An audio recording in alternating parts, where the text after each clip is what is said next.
If you've ever dealt with a lifting injury, then you know exactly how frustrating it can be. You walk into the gym and see the bar, and instead of being excited to train, you find yourself immediately thinking, am I just going to hurt myself all over again?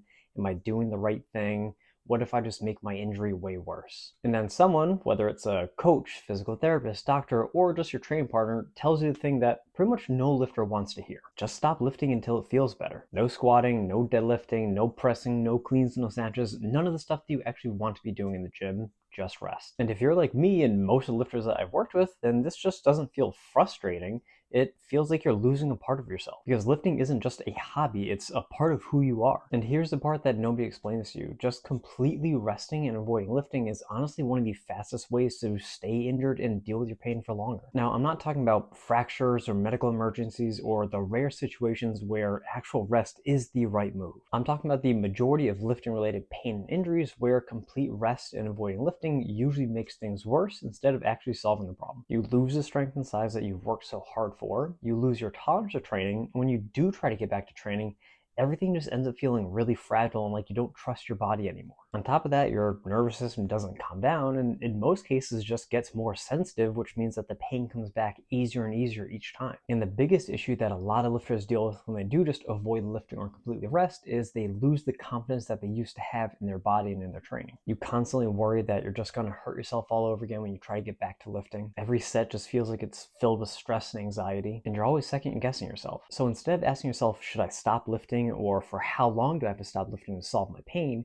you should ask yourself, how can I modify my training around my injury so that I can keep doing the training that I love without making things worse, and actually while helping overcome this injury faster? And that's exactly where range of motion modification comes in. This is the really big idea that I want you to understand. There are tons of ways to modify your training appropriately around an injury, and range of motion is one of those ways. Many injuries feel the worst in certain parts of the range of motion for certain lifts, and if you can temporarily avoid those positions and modify the range of motion around your injury, then you can keep on training while reducing your symptoms, maintaining or improving your strength, and actually allowing your body to recover. When we modify range of motion correctly, three really important things happen. The first is that you stay under meaningful load. The second is that your symptoms stay at a tolerable and predictable level instead of just constantly flaring up and becoming really severe. And third is that you create a path back to full training without just giving up the lifting that you love. Let me give you a quick example. My client Jocelyn is a barbell athlete who had a lot of back pain with squatting to full depth,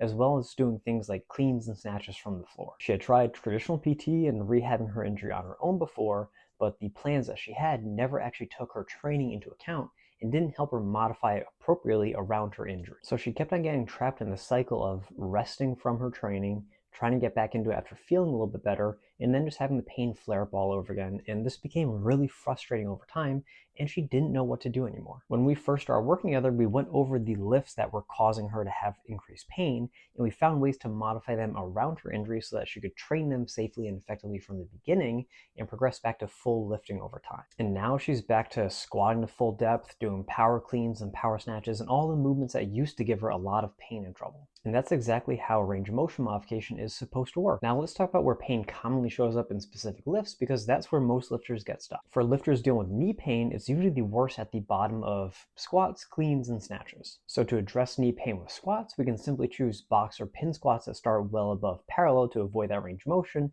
and slowly work our way down as pain subsides. For cleans and snatches, you can start with muscle cleans and muscle snatches where you catch the bar without any knee bend to really avoid that position.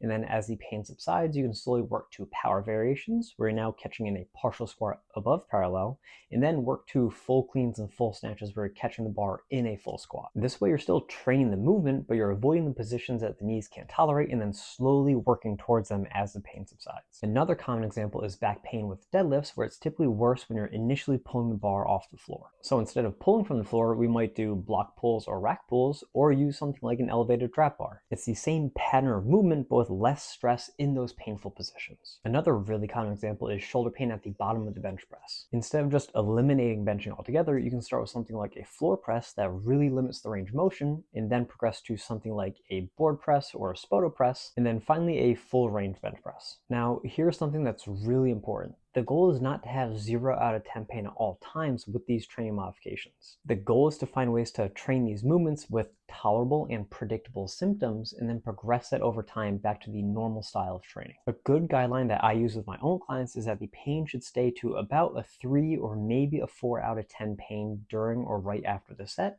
The pain should not increase set to set, and it should return to baseline within 24 hours or less after that set or after that session. If the pain is increasing set to set or staying elevated for more than a day or so after the session, then the type of training that you're doing is probably still a little bit too intense for the level of pain that you have, and you should either modify the range of motion more aggressively or also modify things like volume, intensity, tempo, and the variation of the lift. Now, another really important point is that when you do find a range of motion that's tolerable, how you progress it back to full range is really important.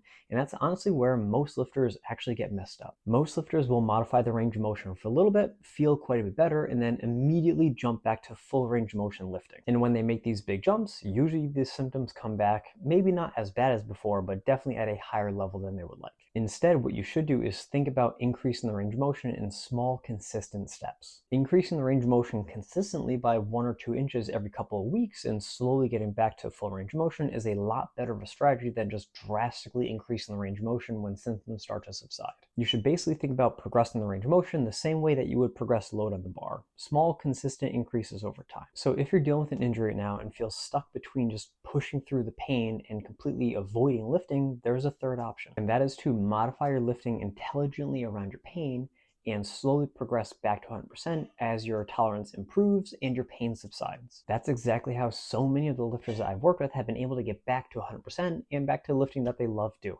And if you need help figuring out how to do this for your pain or your injury, that's exactly what I do with my own clients every single day. So just drop a comment with the lift that you're struggling with or reach out to me directly and I'll try to point you in the right direction. You don't need to stop lifting to heal your injury. You just need a smarter way to keep training.